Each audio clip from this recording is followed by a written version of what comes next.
அனைவருக்கும் என்னுடைய அன்பான வணக்கம். வாழ்க்கையை மேலோட்டமாக புரிந்து கொள்ளுகிறவர்கள் அப்படின்னு ஒரு வகை, வாழ்க்கையை ரொம்ப நுட்பமாக கூர்ந்து கவனித்து புரிந்து கொள்ளுகிறவர்கள் இன்னொரு வகை. வெளிப்படையாக பார்த்தா சில விஷயங்கள் நமக்கு எப்படி தோணுதோ அது உண்மை கிடையாது. அந்த நுட்பமாக பார்க்கறதுக்கு என்ன வேணும் அப்படின்னு கேட்டால் உள்ளுக்குள்ளே ஒரு விழிப்புணர்வு தேவை. அப்படிங்கிறத தான் நான் ரொம்ப நீண்ட காலமாக எந்த இடத்துல வாய்ப்பு கிடைச்சாலுமே பதிவு பண்ணி கொண்டு வருகிறேன். அதுக்கான செய்திகளை படிப்பது, சேகரிப்பது, பகிர்ந்து கொள்வது, இதுதான் என்னுடைய வாழ்வினுடைய அடிப்படை நோக்கம்.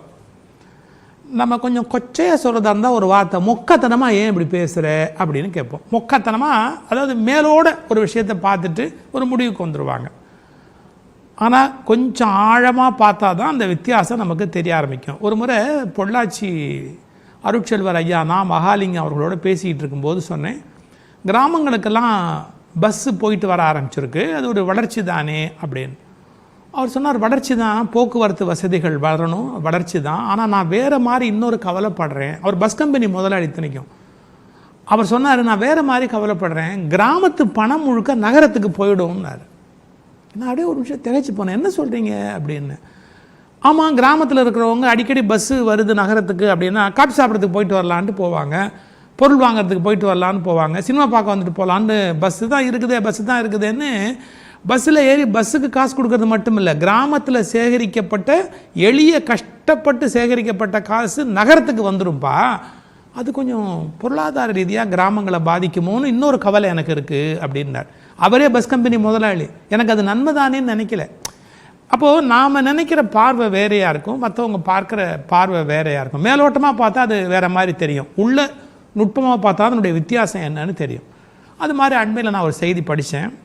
ஒரு ஜென் துறவி, அந்த ஜென் துறவிகிட்ட சீடர்கள்லாம் உபதேசம் கேட்குறாங்க. நிறைய சொல்லிக்கிட்டே வரவர் சொல்கிறாரு, நீ ஆமை மாதிரி வாழ்க்கையில் இருக்கணும், ஆமையினுடைய வேகத்தை கற்றுக்கொள் அப்படிங்கிறார். அன்றைக்கி அந்த வகுப்பு முடிஞ்சு போச்சு. ஆனால் இரவெல்லாம் மாணவர்களால் தூங்க முடியல. என்னப்பா, நமக்கு தெரிஞ்ச வரைக்கும் ரொம்ப மெதுவாக போகிறது ஆமைன்னு சொல்லுவாங்க, ஆமை மாதிரி அசைஞ்சு வர்றான் அப்படின்னு தானே பேசுவாங்க. ஆமையும் முயல்னு ஒரு கதையே வச்சுருக்குறாங்க. முயல் வேகமாக ஜம்ப் பண்ணக்கூடியது, ஆமை மெதுவாக போகக்கூடியதுன்னா சொல்லுவாங்க. என்ன இது குரு இப்படி சொல்லிட்டாரு அப்படின்னு. அதோட நாம் வேறு ஆமை புகுந்த வீடு உருப்படாது இப்படிலாம் நிறைய வச்சுருக்குறோம், சென்டிமெண்டலாக வேறு. மறுநாள் குருக்கிட்ட கேட்குறாங்க, என்னங்க ஆமை போல் வேகம் கொள்ளுன்னு சொல்றியே, ஆமை மாதிரி வேகங்கிறது என்ன கணக்கு எங்களுக்கு தெரியல, அது இருக்கிறதே மெதுவாக போகிறதுன்னு. நீ அப்படி நினைக்கிற, ஒன்று புரிஞ்சுக்கோ, ஆமையினுடைய பிறவி இயல்புன்னு ஒன்று இருக்குது. எப்படின்னா, அது முதல் முறையாக அதை கருக்கொள்ளுகிற போது முட்டையிடுறதுக்கு ஒரு இடத்த தேர்ந்தெடுக்கும் போது சுலபத்தில் தேர்ந்தெடுக்காது. ரொம்ப பாதுகாப்பாக இருக்கணும், தட்பவெப்பம் சரியாக இருக்கணும், முட்டைக்கு ஆபத்து வரக்கூடாது. அப்புறம் அது ரொம்பவுமே அது முடிவு பண்ணுறதுங்கிறது அவ்வளோ பெரிய விஷயம் ஆச்சா. ரொம்ப ஆலோசனை பண்ணி ஒரு மனுஷன் எப்படி முடிவெடுப்பானோ, நுட்பமான அறிவுடையவன் அந்த மாதிரி ஒரு இடத்த தேர்ந்தெடுத்து ஆமை முட்டையிடும். இதை விட அதுக்கு இன்னொரு பிறவி குணம் ஒன்றும் உண்டாம். எப்படி தெரியுங்களா, ஒரு தடவை முதல் தடவை முட்டையிட்டதில்ல, அந்த இடத்துக்கு திரும்ப எப்போ கருவுற்று முட்டையிடுறதா இருந்தாலும் அந்த இடத்துக்கு சேரும். கடலில் உள்ள அது ரொம்ப தூரம் போயிருக்கும், பல மைல் உள்ளே போயிருக்கும். ஆனால் அதை பற்றிலாம் கவலைப்படாது, வெயிட் பண்ணி இங்கே தான் முட்டையை போடும். இது என்ன குணம் அதுக்கிட்ட? இப்போது ஆமை போல் வேகம் கொள்ளுங்கிறதுக்கும் இவ்வளோ நேரம் நம்ம தெரிஞ்சுக்கிட்ட செய்திக்கும் என்ன சம்மந்தம் இருக்குது? குரு விளக்குறாரு, பாருடா, அது கடலுக்குள்ளே போயிடும், உள்ளே போயிடும், அது பாட்டுக்கு மெதுவாக போயிட்டே இருக்கும். இப்போ கருவுற்று முட்டையிடணுங்கிற காலம் கனிஞ்ச உடனே அதுக்கு வேகமாக திரும்பி வரணும். இப்போ இந்த இடத்துக்கு வந்தால் தான் அந்த முட்டையை இட முடியும். ஆனால் உடனே அது புறப்படாது. என்ன பண்ணும்? அதுக்கு ஒரு நுட்பமான அறிவு உண்டு. கடலுக்குள்ள நீரோட்டத்தில் மாறிக்கிட்டே இருக்கும், ஒரு திசையிலேருந்து ஒரு திசையிலேருந்து இன்னொரு திசை. அப்போ ஒரு குறிப்பிட்ட காலத்தில் என்ன நடக்கும்னு கேட்டால், இது போக வேண்டிய இடம் இருக்கு பார், அந்த திசைக்கு வேகமாக நீரோட்டம் வருகிற காலம் அது எப்போ ஏற்படுதுங்கிறத கவனிச்சிடும். அது வரைக்கும் காத்துக்கிட்டு இருக்கும். ஏன்னா மற்ற நேரத்தில் நீரோட்டத்தை எதிர்த்துக்கிட்டு அது தான் போக வேண்டிய இடத்துக்கு போய் சேர்றதா இருந்தால் ரொம்ப நாள் பிடிக்கும். ஆனால் அந்த நீரோட்டம் கடலில் இயல்பாகவே அந்த திசை நோக்கி வருகிற போது அதோடு சேர்ந்து போனால் ஒன்றுமே வேண்டியதில்லை, ரொம்ப வேகத்தில் போய் அந்த இடத்துக்கு போய் சேர்ந்துடலாம். இதை நுட்பமாக கவனித்து கடலுக்குள் நீரோட்டம் மாறுவதை கண்காணித்து நாம் போக வேண்டிய திசையை நோக்கி இப்போது கடலின் நீரோட்டம் இருக்கிறது என்பதை உணர்ந்து கரெக்டாக அந்த நேரத்தில் அந்த திசைக்கு பயணப்பட்டுடும். அப்போ என்ன ஆகும்னு கேட்டால், மற்ற எதுவுமே போய் சேர்கிறதுக்கு முன்னாடி அந்த கடலுடைய நீரோட்டத்தையும் கண்டுபிடிச்சி போகிறதால முந்திட்டு போய் சேர்ந்துடும் ஆமை. அப்போ ஆமை போல் வேகம் கொள் அப்படின்னு சொன்னால், போக வேண்டிய இலக்கு, அந்த இலக்குக்கு எப்படி போகணும், அதுக்கு சாதகமான சூழ்நிலை எப்போ வருது அப்படிங்கிறத கண்டுபிடிச்சு அந்த சாதகமான சூழ்நிலையை பயன்படுத்தி கொள்ளக்கூடிய மிக நுட்பமான அறிவு கடல்வாழ் உயிரினங்களில் ஆமைக்கு கூடுதலாக இருக்கிறது அப்படின்னு ஒரு அற்புதமான கருத்தை அந்த செய்தியில் நான் படித்தேன். நாங்கள் உங்களுக்கு தெரியும், ஒளிபரவட்டம்னு ஒரு புத்தகம் மாதம் மாதம் உங்களுக்காக நேயர்கள் படிக்கிறதுக்காக வழங்கி கொண்டிருக்கிறோம். அதில் இந்த செய்தி இந்த இதழில் வந்திருக்கு. ஏன்னா அது ஒரு நல்ல செய்தி. நான் படித்த செய்தியில் ரொம்ப என்னை திகைக்க வைத்த ஒரு மிக நல்ல செய்தி அது. அதனால் அது எல்லாருக்கும் நம்ம எவ்வளோ தான் திறமைசாலியாக இருந்தாலும் சூழ்நிலை நமக்கு சாதகமாக இல்லாத போய் முட்டி மோதி பல பேர் தன்னுடைய திறமையை வீணாக்கிடுவாங்க. ரொம்ப கஷ்டப்பட்டு வாழ்க்கையில் வேதனையில் போய் அந்த சூழ்நிலை சரியாக வரும்போது அதை முழுக்க பயன்படுத்திக்கிறான் பார்த்தீங்களா? அப்படி பயன்படுத்திக்கிட்டால் அவங்க சுலபமாக பல காரியத்தை சாதித்து முடிக்கலாம். அந்த வேகம் ஆமையினுடைய வேகம் அப்படின்னு ஒரு கருத்து. அதே ஒளிபரவட்டம் இந்த இதழில் இதை நீங்கள் பெறணும்னா அதுக்கு கீழே இருக்க டிஸ்கிரிப்ஷன் பாக்ஸில் போய் பார்த்தா அது ஒரு சொடுக்குனீங்கன்னா அந்த பத்திரிகையை நீங்கள் படிக்க முடியும். இன்னொரு செய்தி பாருங்கள், நம்ம வாழ்க்கையை புரிந்து கொள்வதற்கு இன்னொரு நுட்பமான செய்தி. அதாவது நான் எதையெல்லாம் விரும்புகிறேன், என் மனசில் எதெல்லாம் ஒரு ஆழமான பாதிப்பை ஏற்படுத்துதோ அதை என்னுடைய நண்பர்களோடு பகிர்ந்துக்கணுங்கிற முயற்சி தான் அது. ஓஷோ ஒரு கதை சொல்கிறார். என்ன சொல்கிறாரு?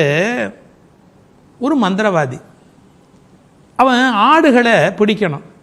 அந்த ஆடுகளை பிடிக்கிறதுக்கு ஒரு அருமையான டெக்னிக் ஒன்று கையாளுறான். அவன் என்ன டெக்னிக் கையாளுறான்? அந்த ஆடுகளை வசியப்படுத்துவது அப்படின்னு ஒரு டெக்னிக் வச்சுருக்கிறான். என்ன அந்த ஆடுகளை வசியப்படுத்துவது? இப்போது ஒரு ஆட்டை பிடிச்ச உடனே மற்ற எல்லா ஆட்டுக்கும் கொலை நடுங்கும், பயந்துடும். இது நடக்காதபடி அவன் என்ன பண்ணுறான், ஒவ்வொரு ஆட்டையும் தனித்தனியாக வசியப்படுத்திடுறான். ஒரு ஆட்டை பார்த்து நீ சிங்கங்கிறான், அது நம்பிடுது. ஒரு ஆட்டை புலி அப்படின்னு வசியப்படுத்துகிறான், அது நம்புது. ஒரு ஆட்டை நீ மனுஷன் அப்படின்னு வசியப்படுத்துகிறான், அது நம்புது.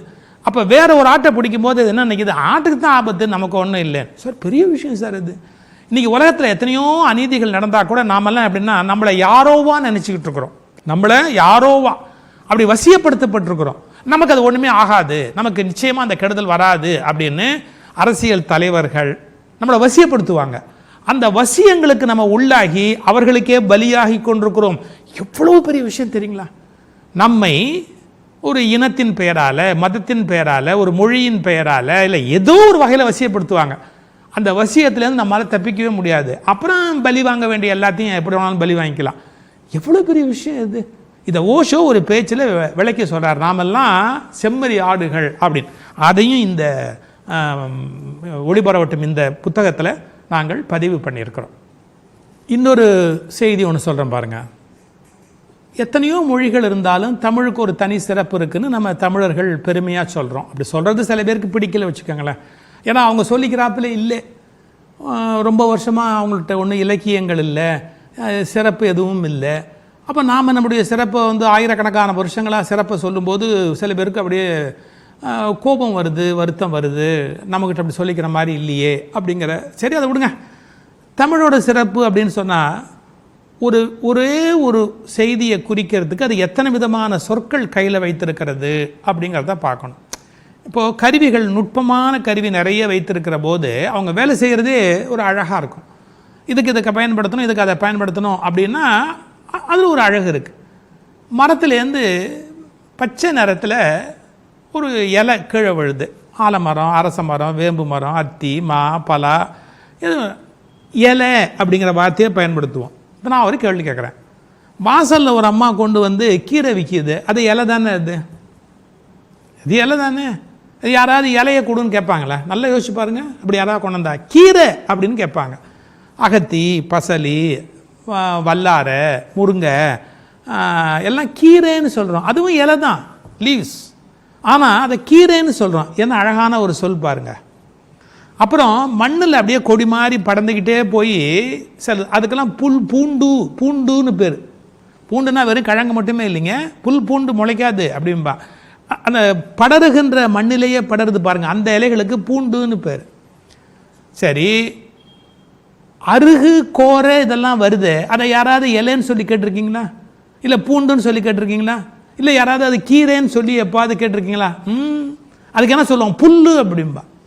புல் வளர்ந்துருக்குது, புல் முளைச்சிருக்கு, புல் தானாகவே வளர்கிறது, ஓஷோடைய ஒரு புஸ்தகம். புல் அப்படின்னு அதுக்கு ஒரு பேர். புல்லுங்கிறது அதுவும் இலை தானே, ஒரே வார்த்தை வச்சு நம்ம கஷ்டப்படலையே, அதுக்கு புல்லுன்னு ஒரு பேர் வச்சுருக்குறோம்.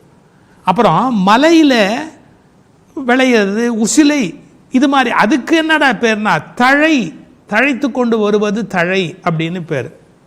அப்புறம் நெல் வருது பார்த்தீங்களா, நெல்லுலேருந்து மேலே வருது வைக்கோல், நம்ம வைக்கோல் நம்ம பேரில் சொல்கிறோம், தாள் அப்படின்னு அதுக்கு பேர். எப்படி நுட்பமாக அப்படி ஒவ்வொன்றுக்கும் ஒரு பேர் வச்சுருப்பேன். சப்பாத்தி, கள்ளி, தாழை, அதுலேருந்து வந்தால் மடல், மடல் விரிகிறது, சப்பாத்தி கள்ளி, தாழை, தாழை மடல் அவிழ்ந்து அப்படின்பா. தாழை இலைன்னு யாரும் பயன்படுத்த மாட்டாங்க, மடல் அப்படின்னு அதுக்கு பேர். சரி, கரும்பு மேலே வந்து அதுலேருந்து வருது பாருங்க, அதை யாராவது இலைன்னு சொல்லியிருக்கிறானா, கீரைன்னு சொல்லியிருக்கிறானா, இல்லாட்டி தழைன்னு சொல்லியிருக்கிறானா, இல்லாட்டி புல்லுன்னு சொல்லியிருக்கிறானா, என்ன வார்த்தை பயன்படுத்துகிறான்? அதுக்கெல்லாம் ஒரு பேர்.